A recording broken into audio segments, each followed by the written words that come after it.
Okay, so this is a continuation on lists. So like we said previously, a list is just a collection of items, and we said we can store strings in a list, we can store integers in a list, we can store floats, we can store boolean values in a list, and we can also store lists in a list. So that's what we're going to be talking about today, nesting of lists.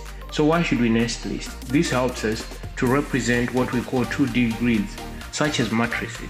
Alright, so let me jump into our text editor and show you what I'm talking about. Let's say we have a variable called grid, and then we want to create a matrix like, a data structure. So what we have to do is, I'm just going to put simple numbers.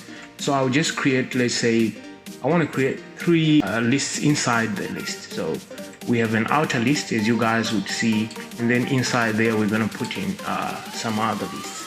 So 4, 5, 6, and then the last one, since I want to create a 3 by 3 matrix, this is how I do it. So 7, 8, 9. As you guys are aware, items in a list are comma separated. So now I can then rearrange these to show you the exact 3 by 3 matrix. And so as you guys can see, this is 3 rows, and then we have 3 columns, right? So we can do this data representation by simply nesting lists. So now the next part that we want to talk about is accessing these elements since they are nested inside a list. So what should we do and how should we access these elements, right? So in our previous lesson we mentioned about, when you want to access an element of a list, you put the name of the list and then square brackets like this. So for instance, right now if I put a 0, because indexing always begins from 0, so let's say I run this, you will see down here it gives me the first element of the list. The same thing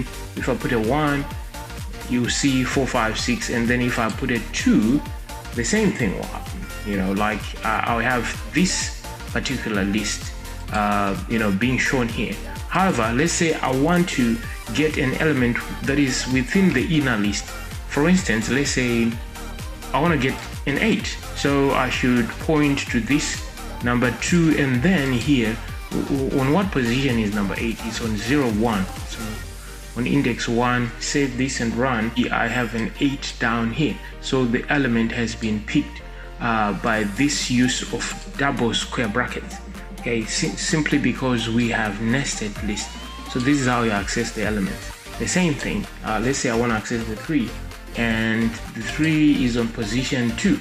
Okay, so run this, you see I have a 3 down here. This is the 3 which is being indexed. This is how we nest lists, and it helps us, when we're creating games, when we're creating grids and stuff like that. It's also used in computer vision. Okay, so to answer the question, it says fill in the blanks to create a list and print its third element.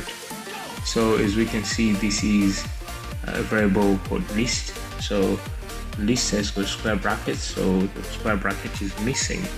And then here it says print its third element. So the third element is this third element, the 67. So when we are indexing, we start from 0, so 0, 1, 2. So we pass in a 2 here, check it out, that is the correct answer. Right, so in our next lesson, we're going to look at what we call strings as lists. So for now, I'll see you in our next lesson. Bye bye.